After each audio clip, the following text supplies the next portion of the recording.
What up, what up, what up, YouTube? What up, what up, what up, YouTube? You click the title, you read the page. What happens when you die? Now, I know you probably like, yo, TT, you on one. Like, why you even want to know this? Like, what is wrong with you? How do you even, what's happening? Listen, I was on the phone with a baddie the other day, right? And she said that she was afraid of dying. Like, that's one of her biggest fears. And the first thing that came to my mind is, why on earth would anybody be scared of the guarantee? Like, if you know you're going to die, why would you fear that? Like, why would I fear like, it's going to happen? So it's like, how can you fear that? I don't know. Drop a comment. Are you afraid of dying? Me, personally, no. But I am afraid of dying, like, in a terrible way. Like, I don't even want to say it. But I'm just, like, I want to die in my sleep type shit. Like, like old and just in a nice, comfortable bed and smoking a dope, So I'm going to roll to 7,000 subscribers. Subscribe for the vibe. One more time. In case they ain't hear you. Subscribe for the vibe. Shout out to the infographics. We're going to sit back, relax, and find out what happens when you die. You're dead. You're gone. Yo, and you know what I truly believe? And I read this online too. You only have peace when you're dead. That's why they say, like, rest in peace. So you only really get peace when you're dead. The bucket, so to speak. Despite our mostly what happens when you finally kick the bucket, so to speak? Despite our mostly science-grounded views on death these days, it seems many of us believe in life after it. In 2014, UK citizens were polled by The Telegraph, and just under 60% of respondents said they believe some part of us lives on. In the US, still a very Christian nation, Pew Research in 2015 asked people what happened after you die. The survey found that 72% of Americans believed you go to heaven, which was described as a place where people who have led good lives are eternally rewarded. 54% of US adults replied that they believed in hell, which was described as a place where people who have led bad lives and die without being sorry are eternally punished. With that in mind, welcome to this episode of the Infographic Show, What Happens When You Die. Don't forget to subscribe and click the bell button so that you can be part of our notification squad. It seems a lot of people do believe that after death we might be ensconced in some cloud-strewn paradise, or conversely, if we haven't adhered to the ethics prescribed to us by our chosen. You see, the idea, if you believe in heaven, you have to believe in hell, right? But the idea of how do you know who really goes to hell? It's like, I never really understood that, right? Because it's like they say if you ask for forgiveness, then you're automatically forgiven, right? So, like, how would that work? You still go to hell? I don't know. Chosen religion or denomination of that religion, we might be faced with eternal hellfire and the prospect of groveling to a bearded red man who hardly ever puts down his pitchfork. But let's start with some empirical realism and what actually happens to the body when we die. Physicians know you're dead because the heart stops beating and there is no longer any electrical activity in your brain. Brain death equals dead, although machines can keep you going a little bit longer. You can also have what's called a cardiac death, which means the heart stops beating and blood no longer flows through your body. I feel like that hurt. Just imagine your heart stop. I feel like that hurt. You probably trying to get, oh my goodness. I feel like that would hurt. I feel like they both hurt. Brain dead, everything just hurt. Like, oh, why dying gotta hurt? The strange, even wonderful thing is, people that have suffered cardiac death but have been brought back to life have said they were aware of what was going on around them. Others have talked about walking towards a light in such a near-death experience. They lying. I feel like that's a lie, that whole light thing. Like, you ever seen Ghost with Patrick Swayze? That's my shit. Like, that ain't gonna happen. I don't know. I feel like that's a little dramatic, and I don't feel like my God is dramatic. I don't. Like, that's just a bit much. You can be brought. Bunch of demons and shit coming from the ground, all that, or like the light. I don't know. Where did that come from? Back from what we call clinical death, but you only have a grace period of about 4 to 6 minutes. But let's say you get to the light and pass through. This is what we call biological death. Game over, the final whistle, dead as a dodo. This is where it gets kind of undignified, but what do you care? You're dead. Once you're definitely no longer with us, your muscles relax, and this means your sphincter will too, meaning that triple whopper and large fries you had for lunch will spill out of you. The gas you have in you may also leak out and cause a stink. The same goes for the pee you've got in your bladder. So dying, not surprisingly, is a bit of a messy affair. And men, you might even ejaculate. As for women, you may give birth after you have died if you were pregnant, which is wow. That's crazy, man. Not y'all nothing before y'all die. I'm screaming. Y'all gotta control yourself. Like, you can't even control yourself when you're dead. See, just dogs. You're horny even when you're about to die. something called coffin birth. It doesn't happen often though. Instead of pushing, it's the gases in the abdomen that squeeze the newborn into the world. As the body gets rid of what is trapped inside, noises may be emitted from your mouth as air escapes. Nurses and people working close to dead bodies have regularly reported hearing very alive-sounding moans and groans coming from dead bodies. You may twitch, but this doesn't mean there is life in you, these are just muscle contractions. You could also soon get an erection if you died lying on your stomach and the blood flowed down there. All your blood will pool to a certain area of your body. This is called livor mortis, and it's the reason parts of you will have that dark purple color you have seen on TV. These are the lovely things that can happen quite shortly after you go. With no blood flowing through your body, it will begin to cool down, known as algor mortis, or simply death chill. It will keep cooling until it is the same temperature as your surroundings. You will become stiff within about 2 to 6 hours, and this we call rigor mortis. This is because it sucks because you're dead, but it just sounds so painful. It all just sounds so very, very painful. Calcium is getting into your muscle cells. Cells break down without blood flow, and this leads to bacteria growth, and that's why you start to decompose. You may look like your hair or your nails have grown, but that isn't the case. What is happening is that your skin is receding, giving the impression of growth. The skin will loosen too, and blisters will appear on the body. The next stage is putrefaction, when bacteria and microorganisms start feasting on you. You'll soon start to stink as bad as anything you could have imagined while you were alive. One person described the smell as rotten eggs, feces, and a used toilet left out for a month times 1,000. That smell like butt and cheese. Yo, you know what's so funny? Drop a comment if you ever had a near-death experience. A lot of people might take that. They might not know what a near-death experience is. Look it up. I ain't got time. But I had one. I got my appendix removed, which is not, like, it's common. That's what the doctor said.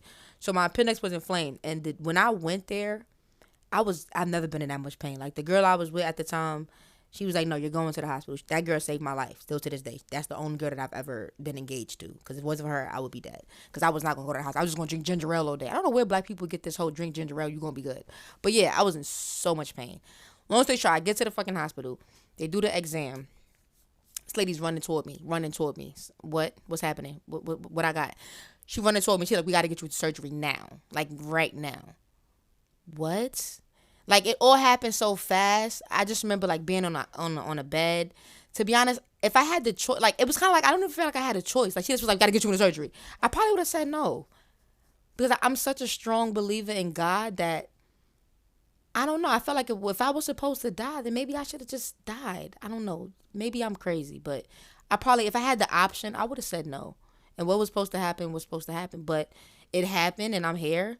So that's why I'm here, I guess. I believe maybe my words are supposed to be spoken to you guys. Maybe that's why y'all love when I talk. I don't know. But that was very scary to me. I remember waking up, seeing everybody that was around me. And it's funny that me and this girl we're not together now. And it's crazy because, like, that was a moment.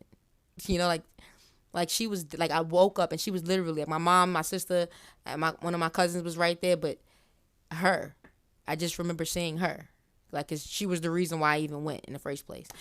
But I say that to say, like, a near-death experience is scary. Because when she was running toward me, I thought I was dead. When she said, we got to get you into surgery, I thought I was dead. That's probably why I just gave up and had, like I said, if I had the choice, I probably would have just said, forget it. You kind of give up. So I want to ask you guys, do you feel like the human body wants to survive? So, like, they're going to fight. They're going to fight regardless? Or do you feel like it's a battle between, okay, maybe my body wants to survive, but my brain is telling me just shut down. And I feel like even though the brain is more powerful, I don't know how to explain this, man. Maybe we gotta watch another video about how the brain and the body connects and all that shit. But y'all drop a comment, tell me what you think, and if you ever had a near-death experience. Let's get to it. It is unholy. Soon everything that is soft becomes liquefied, with things like bones, cartilage, and hair remaining strong. You're already well on your way to decomposing by the time you are being put in the ground, but if embalmed and buried, decomposition could be a slow process. Left above ground, you'll be a liquefied mess within about a month, feasted on by insects, maggots, plants, and animals. Underground, some experts say it might take 8 to 12 years before you are reduced to nothing but a skeleton. After around 50 years, even your bones will become part of the earth. We should add the rate of decomposition depends on all manner of factors, too many to list here, but we think you get the picture. While some people report that their near-death experience was a scene to behold, that's not always the case. One person writing on Reddit said his experience was as follows. It was just black emptiness, no thoughts, no consciousness, nothing. Is there I told you, like, yo, even when I got shot at, when I got shot, I was 19 years old. Bullets wasn't even for me. Long story short, I froze. The girl she was like, bitch, let's go. Like, when I dropped mad shit, but whatever. I just froze. Like, you just freeze, bro. Like, I don't know. It's like, but that's what you're supposed to do. I'm a strong believer in just being still. Being still. Just being still. And seeing what God, like, I'm a strong believer in that. Really something else? French philosopher René Descartes believed the soul was separate from the body, as many religions will tell you, and perhaps when we die, something lingers on. Friedrich Nietzsche talked about the concept of eternal recurrence, or eternal return, meaning reincarnation. I believe in reincarnation. I believe in reincarnation 100%. I don't believe, because you ever had deja vu? I've been here before. Or like you ever heard somebody say, I have an old soul? I feel like I have an old soul. And I feel like in my past life, I didn't necessarily fail, but I don't feel like I accomplished every goal. So and that's why I work so hard. I feel like it's my past life speaking to me like, nah, we failed in that life. We can't fail in this life. Maybe I'm crazy, but I definitely believe in reincarnation. I don't believe that God just is done with us. I don't. That's why I believe in karma so real, because I feel like whatever you do in this life, he gonna make you either, if you hurt somebody, he probably gonna put you in a position to get hurt. I don't know, but I'm just a strong believer in karma, so you gotta be a good person. That's why they say your soul lives forever. So it's like you just gotta make good choices, because that soul, you can't, that's a stain. What you gonna do? You done did some effed up stuff. What you gonna do? All existence or energy in the universe has forever and will forever keep repeating itself ad infinitum. You live the same life again and again forever. Now, doesn't that make you want to live well? Here we can make similarities to the Buddhist belief of the Wheel of Samsara, wherein all souls or lives will begin a cycle again after death, except not the same exact life. Something we call reincarnation, which some people say is connected to what we sometimes call deja vu. Oh, yo, that's crazy. So that wasn't reincarnation? This was? So reincarnation is Buddhism.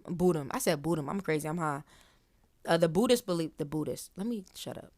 Ad infinitum. You live the same life again and again for eternal. The soul was separate from the body, as many religions will tell you, and perhaps when we die, something lingers on. Friedrich Nietzsche talked about the concept of eternal recurrence, or eternal return, meaning all existence or energy. Okay, so this is different than reincarnation. This all makes sense now. So this isn't reincarnation, but, similar if you ask me.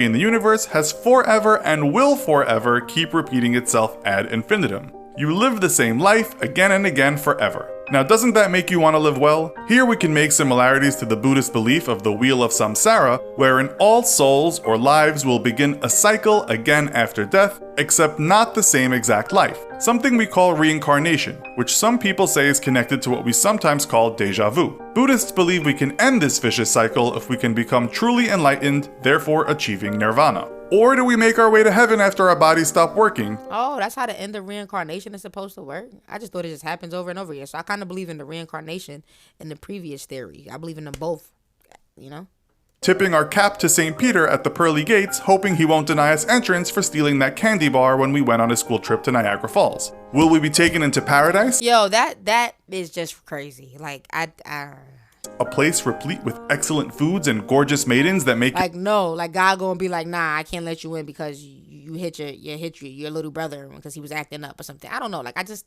can't see that. Like, you're gonna put out a list. Like, I just can't see that. your dead knees go weak? Or will we simply seed the earth, our souls nothing more than a worldly fancy that took our minds off our cosmic insignificance and the feeling of futility that we sometimes experience here on terra firma? While this video was pretty grim, let's for a second step away and think about your life now and how you can make it better. If you are one of the many living people who are running a business or thinking of starting one, you probably need a website. But since we all have limited time on Earth, you don't want to spend too much time figuring out what is happening. Now he's trying to throw this in there. I'm weak. That's how he ended it. Yo, I'm screaming. Yo, y'all make sure y'all get at infographics, man. And listen, try to live a positive life. And I just told my best friend today, like, yo, we didn't really do much last summer. I said, we're going to do a lot this summer. Life is passing us by. And y'all ain't going to be watching me all day neither. After this, y'all go do something. Go outside. I'm about to take my dog for a walk. Mind you, I usually take him on 3 walks. I'm going to take him on an extra walk because I just want to enjoy nature and just life and the beauty of it. Get outside, man. Go do something. Call your cousin, call your friend, go hang out. You don't got nobody to hang out with, go by your damn self. Just go outside, take a walk. Call somebody on the phone. Oh, you at work, girl? I talk to me. I'm outside. She ain't want to pick up the phone. Talk to your damn self. Listen to some music. Listen, don't talk to yourself. They gonna think you crazy. But listen to some music. All right, I'm out.